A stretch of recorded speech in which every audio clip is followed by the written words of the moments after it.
man, oh man, the boys are hot.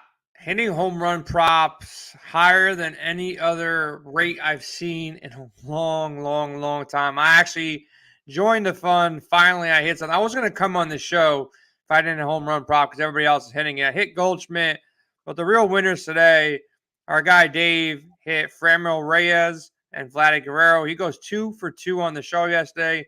Tony put up some props as well. He was on Hall for Philadelphia. He hits a home run, and then our guy Ghost, man, he has a home run model that he's in the lab working on every single day, every night. And the top two guys on the home run model were Hall and Hoskins as well.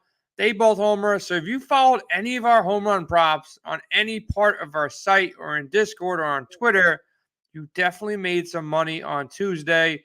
And we hope to continue that trend on Wednesday. If you want to lock in with our projection models, Adam's articles, Dave's articles, Jared's article, make sure you check us out at windailysports.com. Use promo code STIX22, and you'll get a free month to lock in with everything that we got going at windailysports.com. If you missed the golf show that was on about an hour ago, make sure you're locked in with them. They hit multiple outright bets on 2 different tours last week, and they are hot as well. So if you're in a legal state or have access to do some sports betting, definitely follow what we got going on. But right now, it's Tuesday night. We're looking at the Wednesday slate. And for me, pitching is kind of simple because there's not too many options. Adam, I'm going to give you my opinion, and you tell me you're the master when it comes to pitching. But where I'm going is either Scherzer or Rodon up top. And I'm going to pair him with Jordan Montgomery at $6,900 on DraftKings going against a weak Colorado lineup.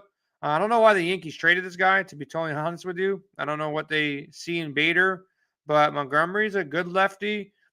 He's pitching well. I like him. Best value play on the site. And then up top, kind of leaning Scherzer, but they got a tougher matchup against Atlanta than San Fran does against Arizona. So those are 3 guys I'm targeting. Who are you on tomorrow? Yeah, I mean, it's definitely Max Scherzer. It's kind of odd because, yes, Atlanta's a good offense. Yes, they've been hitting, but this is actually a pretty good matchup for Scherzer because they tend to be righty heavy. He's better against the right side of the plate. And for all the power and the potential that Atlanta has, they strike out a ton.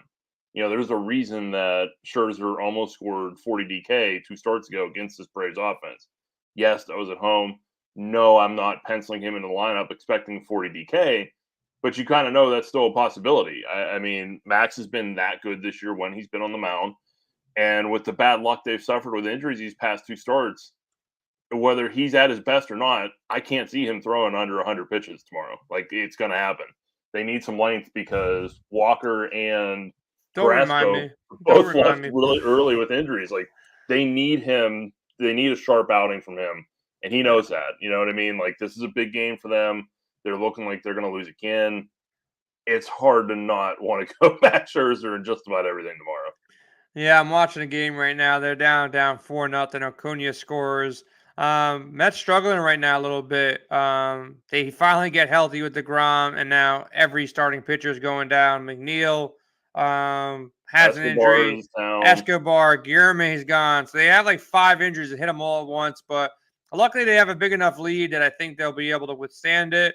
And then, look, they have Scherzer and DeGrom hopefully coming back-to-back with some wins here. So you got Scherzer slightly ahead of Rodon.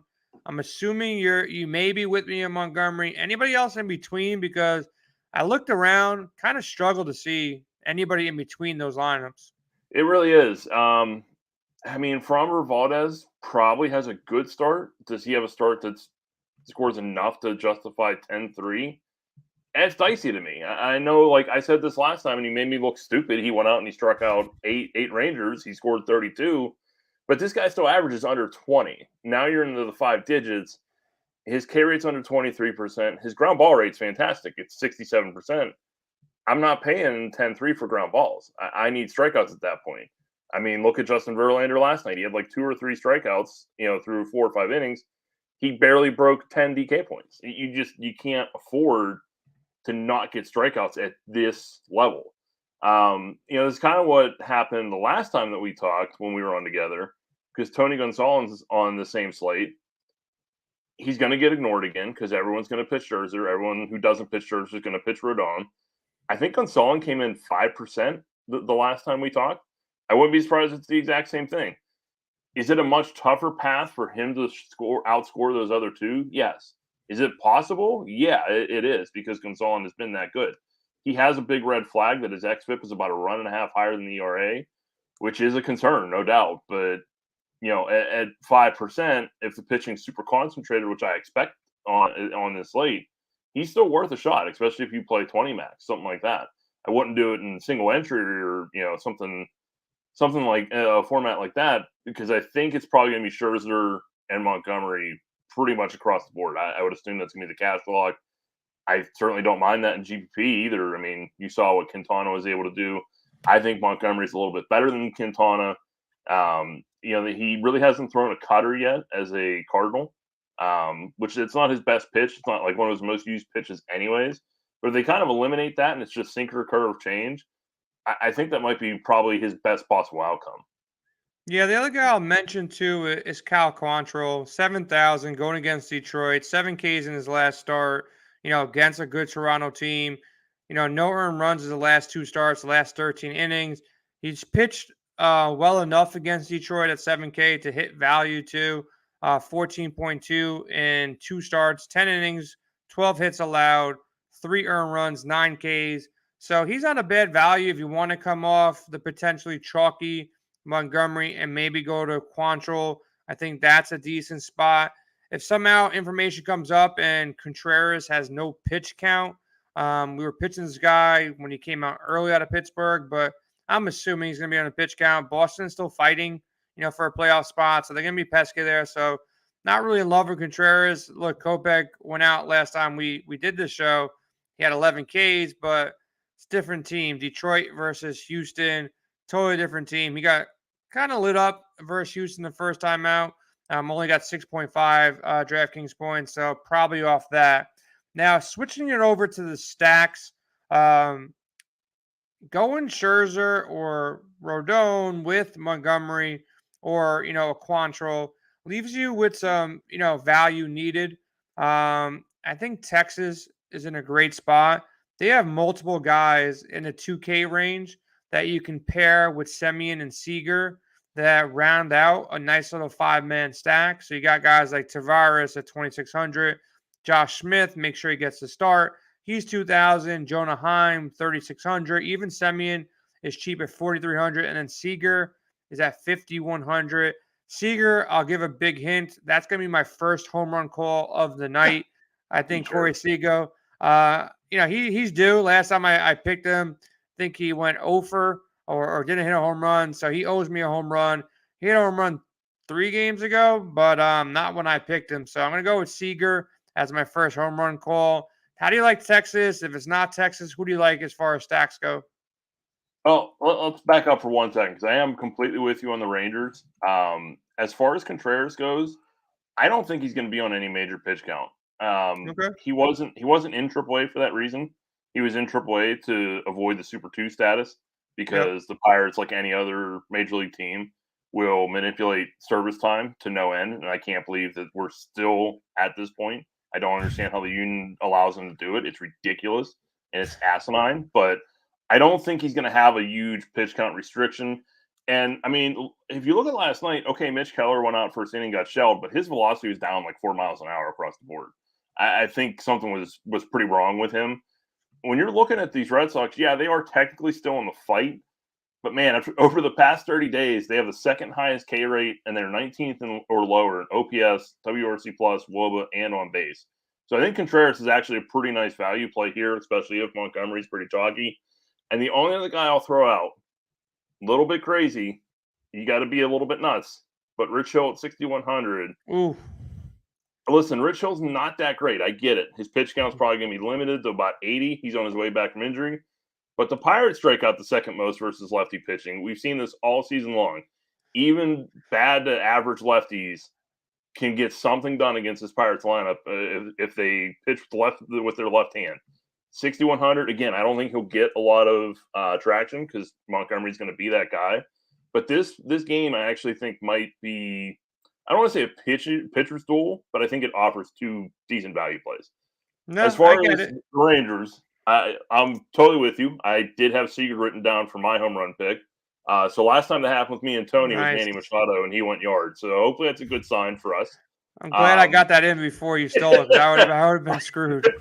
I mean, how can you not like the Rangers lefties here? Oler has a 396 WOBA or higher against the left side of the plate, a 3.06 home run per nine, and an 8.83 FIP. Like, if there's a Rangers lefty in the lineup, I'm probably going to play him in some format or another. Yeah, they're cheap too, man. Like I built a lineup right now with Montgomery, Scherzer, with a 5-man Texas stack of Heim, Josh Smith, Tavares, Corey Seager, and I threw Marcus Semien in at 4,300. He's been swinging a hot bat, and then I slid in my second home run prop to see if I can steal this one away from you as well. You're probably not going to go there. I'm going to double down on, I guess, the best hitter in baseball right now. Maybe not name Aaron Judge. Paul Goldschmidt. He home run for me on Tuesday. He's going against Marquez. He's faced Marquez plenty of times when he's out in Arizona. I believe he has like 4 or 5 home runs against him. 10 for his last 33. The guy can hit. He's hitting over 300. I'm going to say much about him, but I got a lineup that I build with Goldschmidt in it, with those 5 Texas guys with Montgomery and Scherzer. I still got 4,300 left for my last 2 outfield spots. You can also slide Josh Smith to the outfield, get a power hitting third baseman if you want. So that's my second stack. Not that I really want to attack Marquez. He is one of the weaker pitchers on the slate. He is better away than at home. Of course, you're pitching in Coors Field, but St. Louis is hot. Goldschmidt's a good hitter. So I'm going to go that route. But secondary stacks here, I know you got the Yankees, against Kluber. He struggled. You got Cleveland against Daniel Norris. He's back in the league, I guess, throwing balls. I don't know how long he's going to last innings-wise, but what's your thoughts here for other stacks outside of Texas? I actually think the Mets might get off the schneid here, get up off the canvas, and put up some I runs. sure hope so, man. I sure hope so. Jake Odorizzi is not anything to fear, especially when he's against the left side of the plate. We're talking just a 13.8% K rate, 5.4 or 5.54, xFIP. And that leads me to my second, well, I guess my first home run guy. It's Dan Vogelbach. I'm going to stick at the first base position myself. Okay. Big Dan's going to pop another one out here. Only 4,400. And this is a nice stack all the way around because, okay, maybe you can't afford Alonso, or if you're really trying to see if you can put Scherzer and Rodon together, it's going to be a little bit tight. But the Mets are going to have Brett Beatty up. He got to the park tonight. I'm assuming he's going to make the lineup tomorrow. Minimum salary at third base. Are there good third base plays, that are expensive? Absolutely. Is there anybody up at the top of that third base that I'm like, I'm not willing to fade this guy to punt this position? Not particularly. No. I mean, Devers, great play. Jose Ramirez, great play against Norris. Arenado against Marquez is fine. Like, there's nothing at the top that I'm like, I have to jam in that I cannot play batting. So I like the Mets overall, especially from the left side. And they're pretty easy to get in there. Yeah. Mets in play. One other team, I don't know if you heard about them, but they're kind of good. The Dodgers. Yeah. Pretty good. Every slate, they're getting better and better. Lauer, he's a guy who's pitched well this year. 2 home runs in the last start against St. Louis. 4 home runs in the last 5 games. Obviously, the Dodgers can hit. He is pitching slightly better at home, but I still consider Milwaukee a hitter's park, nice little dome. So I think the Dodgers are definitely in play. I don't think anybody's playing Lauer, so it's not really like a leverage play at all. But I don't think the Dodgers are going to come in as one of the top stacks. The stacks that we mentioned, Texas, St. Louis, the Mets, the Yankees, they'll all come in ahead of them. I can see the Astros come in even ahead of the Dodgers. With Kopech, he had one good start, but not much after that. So I think it's wide open. Oakland in play as well. Texas is pitching Cole Reagans. I don't know how long he's going to last in a game, maybe 4 or 5 innings max. And then you also got Cleveland here. Look, Daniel Norris, the guy came out when he first started in his career, looked pretty good. Supposed to be a top prospect, and then completely fell off.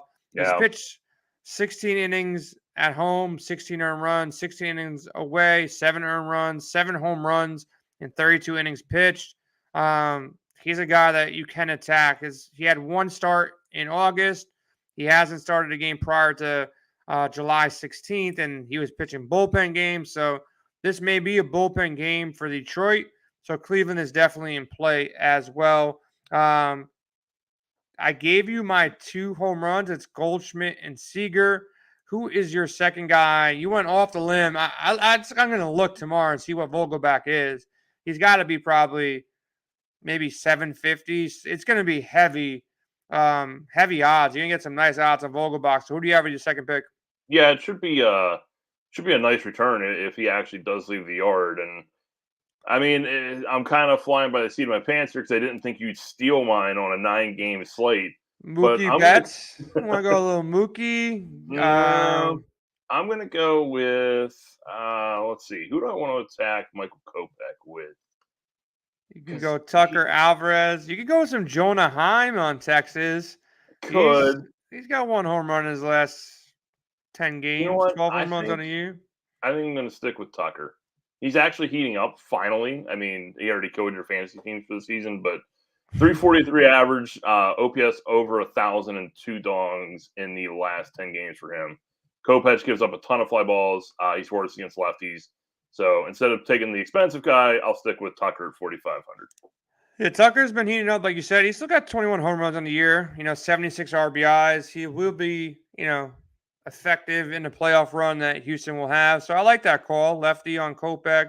Houston's also sneaky. I think Houston and the Dodgers probably the 2 sneakiest stacks where, from name recognition, they're going against 2, good to decent pitchers here that some people will fade. It's kind of a shorter slate here, so that's a good way to kind of at least get some lower ownership on your bats here. So I like those calls. Look, we'll be here every single day giving home run props.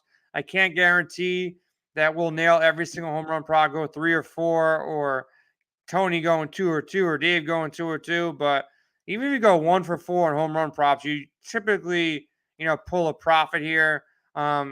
Crazy guys like our guy in Discord, North Forker, he goes out there and round robins, and he's been cashing like 200, 300, 400 pop.